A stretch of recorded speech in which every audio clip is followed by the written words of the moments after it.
I think that's recording. Yeah, it is. So yeah, thank you very much for doing this one, Nick. This is like part of our Get Into series. No problem. So we're doing with Okay. youth engagement solutions. So it's just all about interviewing different people who are like experts in different fields, give a little bit of an insight into kind of their jobs and into their specific field. Just to give young people who are, you know, obviously looking for job opportunities or looking at careers potentially, kind of the ins Yep. and outs or like a basic overview. So we've already interviewed someone in kind of the football industry, in finance, and obviously now property. But I'll let you introduce yourself in a minute. And yeah, kind of the overall aim is, like I said, just to give like a rough outline so that any young people watching and think, oh yeah, property is a potential career. Okay, that's a cool little lane, and now I can see what it entails a little bit more. And then in the long term, after COVID, hopefully, maybe if you're up for it, and I know a few of the others have been, maybe do some workshops and things like that. But I will let you introduce yourself before we get into any questions. So the floor is all yours, man. Cool, Matt. Thanks. Always happy to help, as I said before. And if there's anything going forward that I can help with, I'm delighted to, because I know how difficult it is for young people to get into careers they want and follow pathways they want. And I've been through that, and I was there, and thankfully now out the other end, and it's been going okay. But as a little intro, yeah, Nick Christofou, chartered surveyor, business owner, 2 businesses in fact. One is a commercial estate agency, so I buy and sell land for developers and investors. And the other is what is now called almost a new industry in the prop tech industry, property technology. And it's a mobile app, and it's a virtual valuation tool. So it's streamlining the property valuation process for homeowners and for estate agents. And that's the synopsis of what I do, and I'm still trying to do now.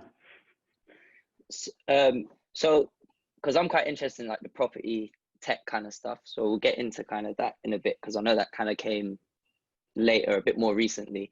How did you initially get into your first business of buying and selling property for developers? Is that something you always wanted to do, or is that just something that came up and you ran with it? Or it was something I always wanted to do. Even during school days, I loved the idea of working in property in some way, shape, or form. My dad was in real estate as well, and I used to follow him around and to his certain jobs or sites, and just used to pick up ideas and information here and there. And out of me, my brother and my sister, I was the only one who was interested at all in property. They all took completely different career paths, but that was my first introduction to it. And then I did a degree specifically in property called the Business of Real Estate, which was at Oxford Brookes, which was very niche, and it kind of pigeonholed me into a real estate career. And then after that, I did what's called APC, which is Assessment of Professional Competence, which you do for 2 years alongside your job, and you become a chartered surveyor. So I think there are about 110,000 chartered surveyors in the world now, and it's a global qualification. So I can endorse my qualification anywhere in the world. It's the regulations are worldwide, which is quite awesome. yeah, I think there's quite a few jobs that require things like that, but that's quite interesting that it's like a worldwide thing, because I know for teaching, for example, it can be country specific, or even like medicine and things like that can be kind of geographically specific. So that's like a very unique almost thing, that you can kind of go anywhere in the world and can straight away just apply those skills and kind of work anywhere really. Yeah, for sure. Even lawyers, you know, there's different law in different countries, and you need to learn the local law, local regulations to work there and to earn a living. Yeah. Yeah, and then if we move on to like your property technology or prop tech side of things, your property evaluation app, Zeus. Yeah. How did that come about? So it's called the Zeus app, and it's virtual valuations for typical homeowners. How did it come about? Well, I think the real estate industry as a whole was very slow to absorb technology. So many other industries jumped on tech and benefited massively from using technological innovation. And property was still quite traditional and archaic in its process. And I refurbished a flat, in fact, the one I'm in now, 5 years ago. And my original plan was to sell it after I did the refurbishment. So naturally, I went out to estate agents and asked them to value the property. And I just remember that process taking forever. And it took me 2 weeks to get, 4 valuations, ringing estate agents, having them book an appointment with me to come and see the flat. Then they had to go and do a market appraisal. Then they had to send me different bits and pieces. And it was just, I just want to know the number, and I want to know the number now. And I felt that needed to be streamlined, and therefore I came up with the app. The app is a platform which links homeowners and landlords to estate agents. Really simple. Any homeowner can enter their property details and add pictures onto the platform, and that information gets sent to all the local subscribed agents, and the agents reply with their opinion on value. And then from that point, the user can choose which agents they want to speak to and which agent to instruct. So rather than the process taking a week or 2 weeks, or maybe 2 days if you're lucky to get a valuation, our average user gets 4 valuations back within about 4 hours at the moment.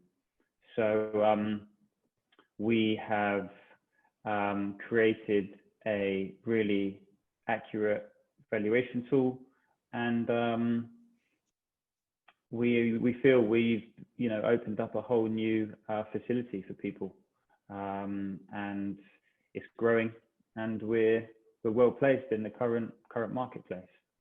Yeah, that sounds amazing. What like sticks out to me there is kind of something beyond just finance, football, property, or any kind of field. Is the fact you can see that there's a problem with something, and something that a lot of people will use, and you've plugged that kind of hole, or you've found a solution to that problem. And how important is it for young people in any field to try these things if they're working in football and they see a problem with their boots? Okay, what can I do to fix that problem, and then develop it further?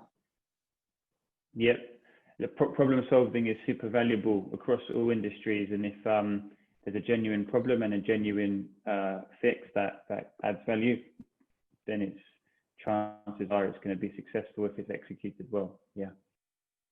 Cool. And obviously, your line of work, buying, selling properties, obviously again with the evaluation stuff, I know there's a lot of kind of that it's not as straightforward as I know you make it out. You're very cool, calm.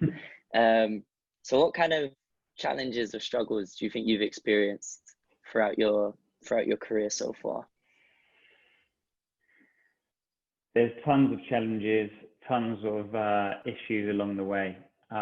Every day there's a new one, and it sort of crosses over with what we were discussing before. I think well, I was speaking to a friend of mine the other day who's also a business owner, and he said, how's business with COVID and the world in the way it is at the moment? And I said to him, it feels like I don't actually do any business. I don't do new business. All I do is I fix problems, because there's problems every day, challenges every day. All I'm doing is trying to jump the hurdle constantly. And he was like, yeah, good. He goes, that's what you should be doing. He said, that's what I do every day. And he's way more experienced, way more advanced than I am in property. But he said, yeah, I've been doing that for 20 years. He said, it won't change. So just accept it now. And that made me change my perspective on doing business and work. And yeah, if there's a problem and you can fix it, that's where the value really is. I think to answer the question about sort of specific challenges, for me, I look back, or even now, I think for me it was milestones.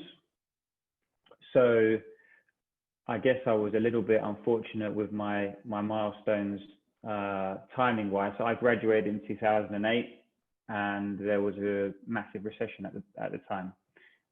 All the grad roles got pulled, and property was probably hit hardest. Property and finance were on the floor, and my degree was in property, so I had a real difficult time finding work. So my first job after graduating was actually in my local boots shop, and I was selling perfumes. So I thought, I'm going to do this until I find a property related opportunity. And I was applying every day. And I eventually landed an internship in New York, working for a major property landlord there. And long story short, next week, I packed my bags, I left. And that job in New York catapulted me career-wise. And by the time I came back to London, I was just much more, I was much better qualified and much more employable than I was before. So I think there are always challenges, always struggles, and you just have to do your best to pivot within the environment and make adjustments within the environment. Don't let it weigh you down, because it can, and just adjust with the times, because it's non-stop issues. Yeah, and I think that's a very good point, because I know there's a lot of I know young people now, whether it be finishing their degree, finishing their A levels, their GCSEs, who are thinking, okay, what do I want to go into? And like you just said, when you graduated, there's this big recession. It's like we're living in COVID times where kind of everything's on the floor at the moment. It's like, okay, well, what can I really get into that's not going to be affected long term? I know from personal experience, I work in a school. It's like you said, fixing problems every day. There was like a 3-month period, no teaching. It's just every day coming, calling kids, making sure they're okay, doing X, Y, Z, everything apart from the job. But it's all about, like you said, adapting and moving with the times, and knowing that those opportunities will present themselves. Like you said, the opportunity to go to New York and come back, and you'll just be much better for it. Yeah, and just be sensible with your choices. If you're starting a career now, you've seen what's happening in the world, and you can work out what will and won't work, and what does and doesn't have longevity. If you pick a profession, and it's a solicitor, a doctor, a surgeon, they're never going to be replaced by technology, and they can't be. They're necessary. They're commodities almost. So be sensible with your choices. If you can get into technology now, definitely it's the time. I feel the pain of the youngsters who are in those situations now. I've been there, and it's not good, but it is all possible to overcome. So just on that point of kind of advice for young people, if there's any young person looking to start in property, what would any tips or any advice you could give to them?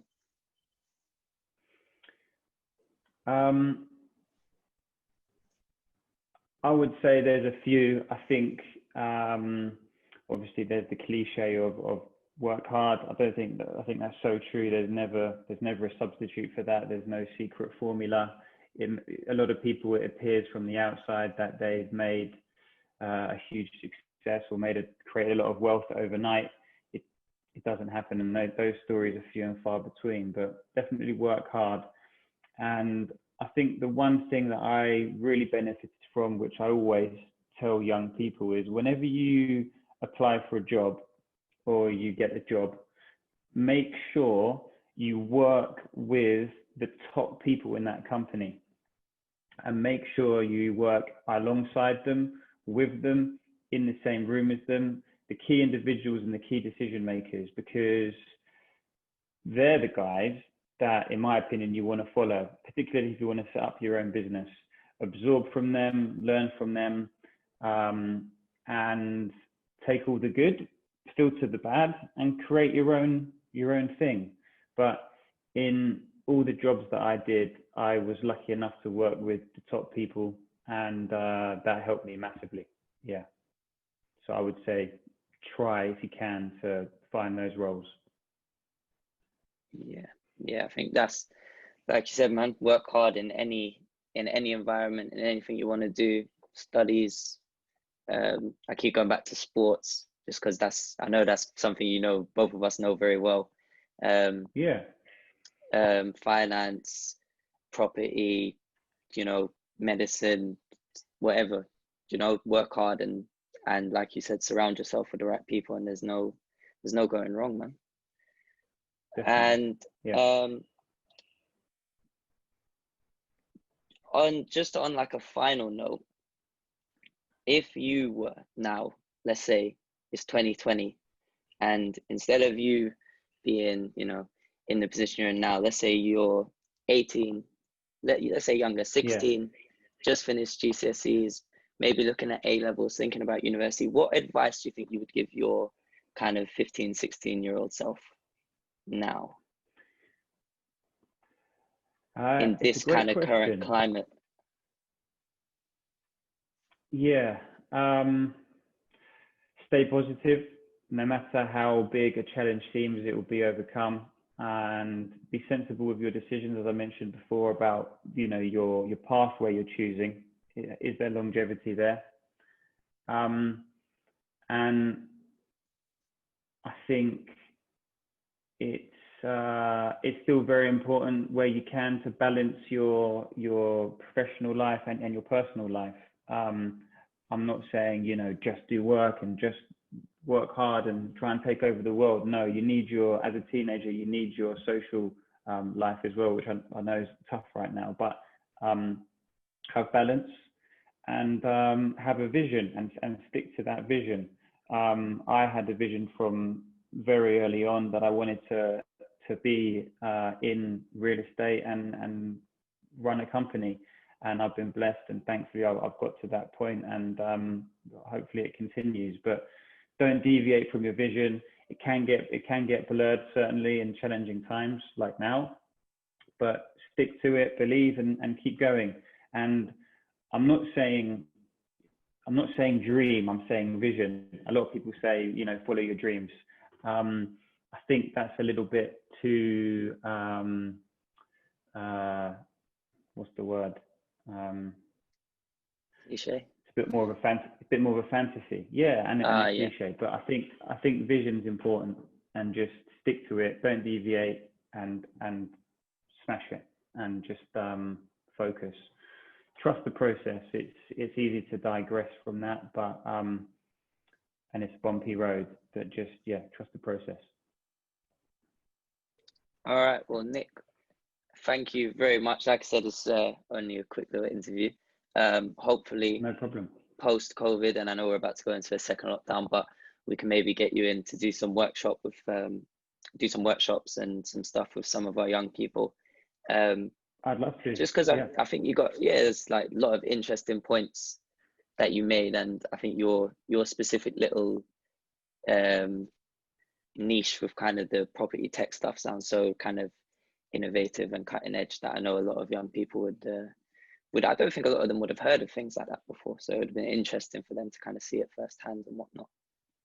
But yeah, man, definitely get it done. And we're looking for people right now to join, you know, the team and help. And there's a lot of government help at the moment for young people. I know that the Kickstarter scheme is still in its early days of evolving, but we joined that as a business yesterday. So, hopefully we'll grab a couple of, Kickstarters, as they're calling them, to come and help us for 6 months, 12 months. And we need good quality young people in the industry now. And hopefully these new opportunities that are coming out of hard times will help. Oh, amazing. Yeah, well, definitely, that's amazing. And definitely, obviously, we've got a careers officer here. So if we have anyone that, we think can fit the profile, we'll send them over, or we'll at least try and line something up, man. Yeah, do you know what I mean? Yeah. But anyways, Nick, thank you so much again. And just make sure you have a good rest of your day and stay safe during this lockdown and whatnot. Matt, stay safe. See you soon. Thanks a lot. All right, bye.